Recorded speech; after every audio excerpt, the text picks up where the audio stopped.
გამარჯობა. როგორც დაგბირდით, ამ ვიდეოში ვისაუბრებთ საკურთხევლის წარწერის მეოთხე სიმბოლოს გაშიფვრის შესახებ. საინტერესოა და გთხოვთ უყუროთ ბოლომდე. მივყვეთ თანმიმდევრობით. წინა ასო ნიშნების ფონეტიკური შესატყვისებით წარმოადგენდა ქართ სიტყვას, აი ამას ქ, ეს ლიგატურა ა და ერი და ეს თ, რომელთა გაშიფრას შედარებით იოლად შევძელით. ხოლო შემდეგი უკვე არის აი ეს სიმბოლო, აი აქა ცოტა გართულდა. მეოთხე სიმბოლო, აი ეს სიმბოლო არც ასომთავრულსა და არც მხედრულში არ იძებნებოდა, რომელიც როგორც გითხარით წარმოადგენდა ასო ნიშანთა წყობას ქართის მომდევნოს სიმბოლოს და საინტერესო იყო როგორ დაბოლოვდებოდა ეს სიტყვა.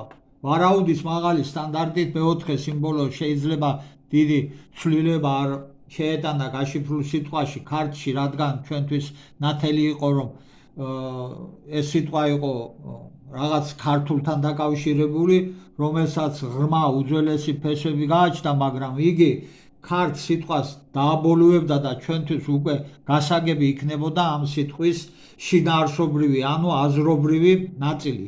იმ მოცემულობითაც კი, რომ მეოთხე სიმბოლოს შემდეგ კიდევ გასაშიფრი რჩებოდა ჩვენს მიერ ვიზუალურად დადგენილი და შემდგომ გრაფიკულ გამოსახულებაში გადატანილი სამი ამბანური სიმბოლო და ორიც იდეოგრამული, ანუ იდეოგრაფიკული. აი ამის შემდეგ კიდევ არის აქ სამი სიმბოლო და შემდეგ არის ხარისთავი და ფრინველის გამოსახულება. მეოთხე სიმბოლოს იდენტური გამოსახულება აღმოჩნდა ვაის სილაბარში.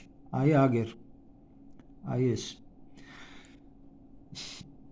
რომლის ფონეტიკურ შესატყვისს წარმოადგენდა ორმაგი ო, ანუ ო, რაც ასო ნიშანთა თანწყობით გვაძლევდა შემდეგ სიტყვას ქართო, თუმცა აქ რჩებოდა პატარა გაურკვევლობა. ამ სიტყვას ქართოს ეტიმოლოგია, ანუ ნიშნულობა, იგი იყო ქართველული ხალხის ეთნოსის განსაზღვრელი თუ სახელი ქართლოსისა, ვიზეთ ჩვენ ბევრი არაფერი ვიცოდით, რადგან დროისთვის ჯერ კიდევ არ ჰქონდა წაკითხული თეიმურაზ ბატონიშვილის წიგნი, რომელიც იცით ისტორია დაწყებითგან ივერიისა, ესე იგი გიორგისა, რომელიც არ სრულიად საქართველოსა.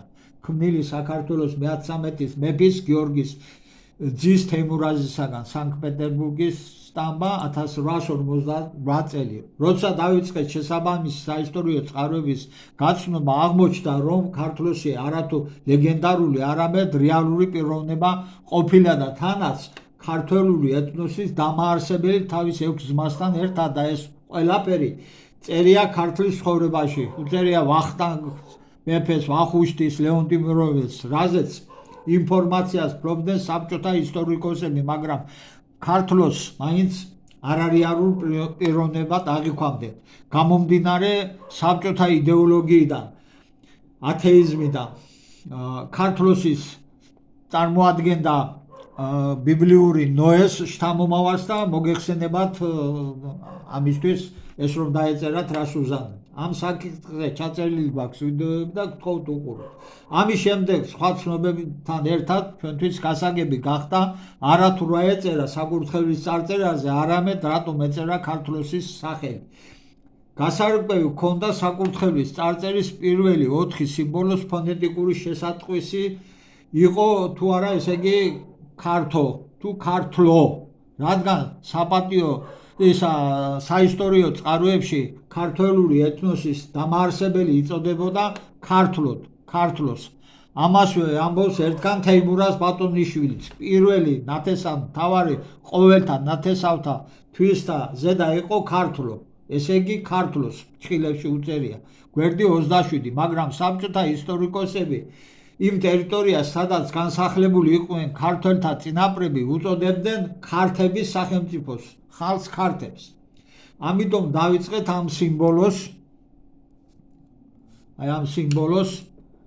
რომელიც ვაის სილაბარის მიხედვით იყო ორმაგი ო და ქართლოსის სახელი მისი გათვალისწინებით გამოითქმებოდა ასე ქართო, უფროსი ღმისეული კურევა. თანაც ამ შემთხვევაში ჩვენ უნდა დავყნობოდით მხოლოდ პალეოგრაფიას, რისთვისაც დაგვჭირდა დამატებითი გრაფიკული გამოსახულებებისა და ცხრილების შექმნა. ამასთან წინასწარ შემუშავებული წარწერის გაშიფვრის მეთოდოლოგიის მიხედვით აგრეთვე დამატებითი ვერსიების წამოყენებას, რაცაც თავი წარმატებით გავართვით და შევძელით გაშიფრვა.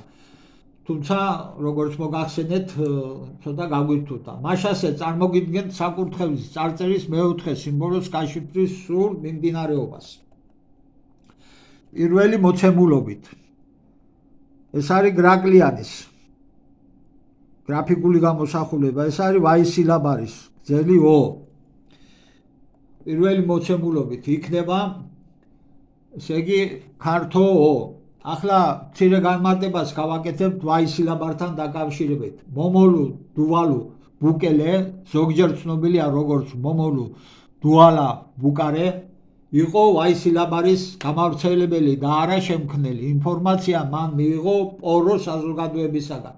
როგორც ცნობილია, ვაისილაბარი მე-19 საუკუნეში 1930-იან წლებში კი არ შეიქმნა, არამედ მისი დოკუმენტირება და გავრცელება მოხდა მომოლუს მიერ. სინამდვილეში ვაისილაბარის სიმბოლოები უძველესია. პოროს საზოგადოებას აქვს თავისი განსაკუთრებული რიტუალები, ენა, უძველესი საჰარის დამწერლობა, ტატუირება და სიმბოლოები. დეტალები მწირია საინდომლების ფიცის გამო, თუმცა ზოგიერთი რამ საჯარო გახდა ამ სკრიპტების, ანუ დამწერლობის საჯარო გამოქვეყნებაზე პასუხისმგებელი პირები, მათ შორის ბუკელეც, აცხადებდნენ, რომ მათ შექმნეს ვაისილაბარის დამწერლობა. როდესაც მე-19 და მე-20 საუკუნეებში ევროპელებთან ურთიერთობაში იყვნენ.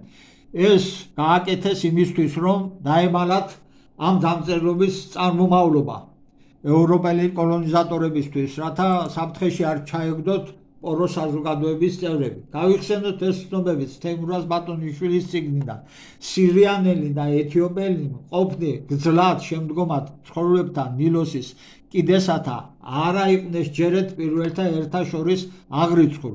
შთამომავლობაი მათი გამოვიდა პირველ მცხოვრებთა ერთაგან კავკასიისათა, რომელნიცა განმავლდებოდნენ მთათაზე და ატლანტიისა და ლივანიისა. ესე იგი ბატონიშვილის სტატია პირველი. ეს ყველაფერი დადასტურდა თანამედროვე ეთნოსთა გენეტიკური კვლევებით. ამაზეც გვაქვს ვიდეოები ჩაწერილი და გთხოვთ უყუროთ. შემდეგ სირიანელი ძველი ვითარცა მოიხსენიათ ზემორე, აღწერენ ასურელთაცა და სხვათა ყოველთა ერთაზე და უპირველეს მყოფად ივერიელთა თემსა და კავკასიით გარდასახლებას სხვათა ყოველთა. გვერდი მე-9. მაშასადამე ნომერ პირველი მოცემულობით მე-4 სიმბოლო იკითხება ვაისილაბარის დამწერლობიდან აღდგენილი ფონეტიკური მნიშვნელობით, როგორც ო, გრძელი ო. მივიღებთ სიტყვას, ანუ სახელს, ქართო ო. ხო, როგორც მოგახსენეთ, ეს არის გრძელი ო და ამას აქ ქონდა წარმოადგენდა წოდებით ფორმას. ანდაც სავედრებელ მიმართვას ეს გრძელი ო. ახლა განვიხილოთ ნომერ მეორე მოცემულობა. აგერ გვაქვს შესაბამისი ცხრილი გაკეთებული. თუ მე-4 სიმბოლოს ქვემოთ ფეხი აქვს მარცხენა მხარესაც, რაც ამჟამად დაფარულია მიწით და არ ჩანს, რაღაც ბუნდოვანი ხაზი თითქოს დატანილია ან დაზიანებულია, მაშინ აი გეტყვით, აი აქ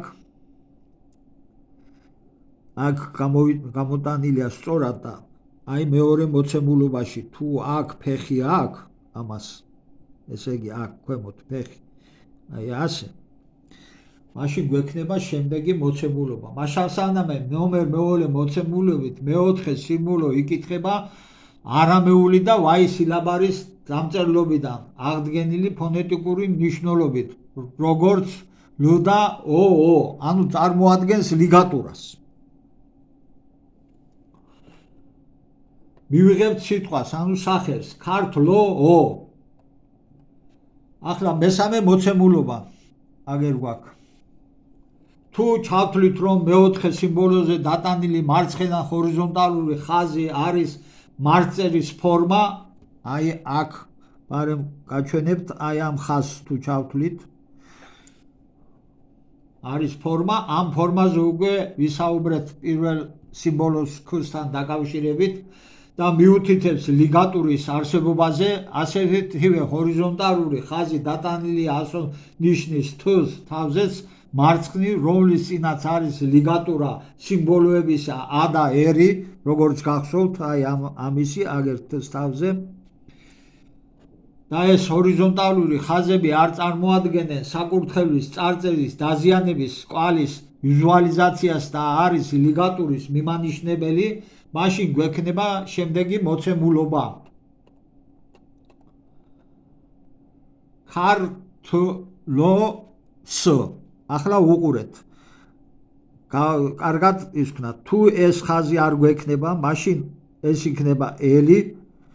ეს არის არამეული დამწერლობიდან და აი ეს წარმოადგენს უკვე ასევე არამეული დამწერლობიდან ოს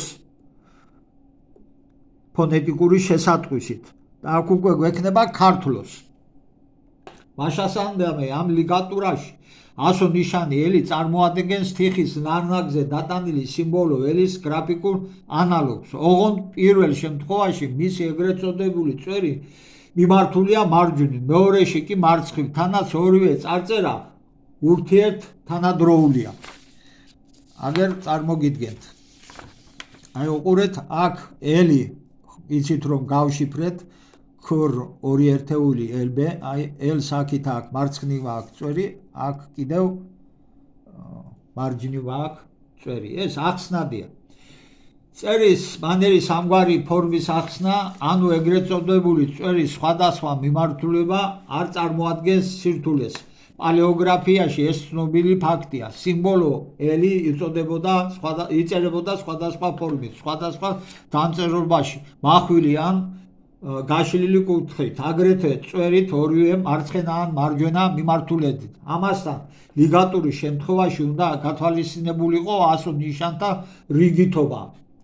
სიტყვაში, მაგალითად, ქართლო ამ სიტყვაში ჯერ უნდა დაწერილიყო ლ და შემდეგ ო ასო ნიშნები. ამიტომ ჩვენ ვთვლით, რომ ლ სიმბოლოს წვერი ამიტომაც არის მიმართული მარჯვნივ, რათა მომხდარიყო მისი იმგვარად შერწყმა მომდენო ასო ნიშანთან ოსთან, რომ არ დარღვეულიყო ერთიანი გრაფიკული გამოსახულების სახე და დაზოგილიყო საწერის სივრცე, რაც დამახასიათებელია ლიგატურისთვის. ხოლო ლიგატურის გასარჩევად, ადვილად ამოსაცნობად, მეოთხე სიმბოლოს მარცხენა ზედა მხარეს დაიტანეს მცირე ჰორიზონტალური ხაზი, აღნიშნული ლიგატურის არსებობისა.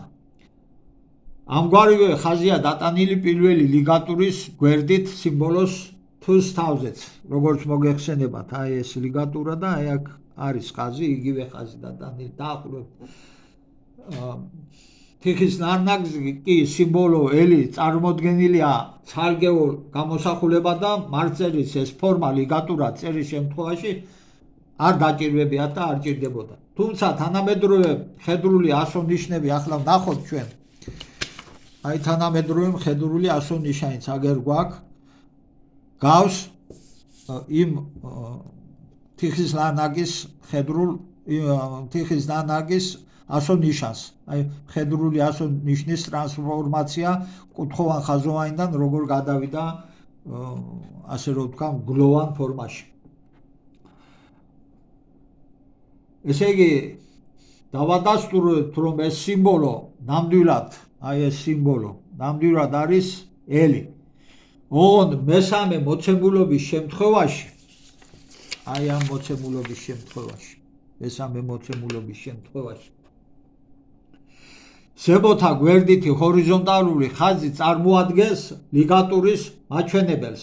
ჩვენ ეს საკითხის შევისწავლეთ და წარმოგიდგენთ. მაშასადამე პირდაპირ მტკიცებულებით შეგვიძლია ვთქვათ, რომ ჩვენს მიერ თქვენთვის წარმოდგენილი 4 სიმბოლოს ფონეტიკური შესატყვისია ქართო ან ქართლო, თუმცა შეიძლება მას დამატებოდა კიდევ ერთი ასო ნიშანი ესი.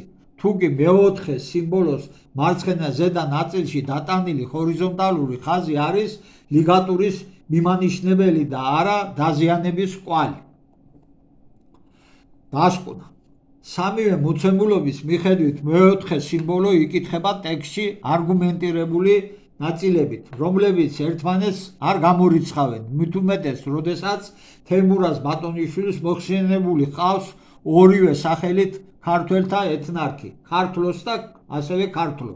ეს სამი მოცემულობა კიდევ ერთი მტკიცებულებაა თუ როგორ წავიდა სხვადასხვა კულტურებში ასო ნიშნები თავიანთი ფონეტიკური მნიშვნელობით და ვიზუალურ გრაფიკული მსგავსებით, გამომდინარე კულტურათა ურთიერთობიდან და საერთო წინარე დამწერლობიდან. ესე იგი, პირველი მოცემულობით არის ქართო, გზელიო, მეორე მოცემულობით გვაქვს ქართლო, ოღონდ აქ ლიგატურა და მესამე მოცემულობით ასევე ლიგატურით გვაქვს ქართლოს.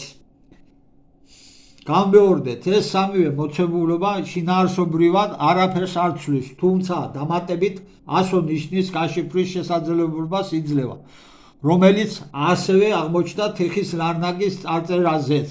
ასო ნიშან ლზია საუბარი. ამიტომ საერთო ჯამში ორივე ამბანური დამწერლობის საკურთხევლისა და თიხის ლარნაკისა მიხედვით ჩვენ მაინც დავადგინეთ უძველესი ქართული დამწერლობის 10 ასო ნიშანი. იგივეა სისთან მიმართებაში, იმიტომ რომ შემდეგი ასო ნიშანი მოდის სიონ წერია ასო ნიშანი ეს. ამით დავასრულოთ მეოთხე ასო ნიშნის გაშიფვრის მიმდინარეობის ახსნა და შემდეგი იქნება ეს რაზე თქვი ასო ნიშანი ეს. აი აქ. თხოვთ გამოიწეროთ ჩვენი არხი და უყუროთ ჩვენს ვიდეოებს. ხომ ხედავთ რა შრომაა ჩადებული გრაკლიანი გორის დამწერლობითი არტეფაქტების გაშიფვრის პროცესში. ეს ახლა ჩანს ადვილი საქმე. ხომ გაგიგონიათ ყველაფერი გენიალური მარტივიაო, მაგრამ ვიდრე მარტივამდე მიხვალ დიდი გზაა გასავლელი. ასევე საინტერესო იქნება, როცა წარმოგიდგენთ ბაშლემის ფილის გაშიფვრის სრულ პროცესს. ამით ვასრულებთ, დიდი მადლობა.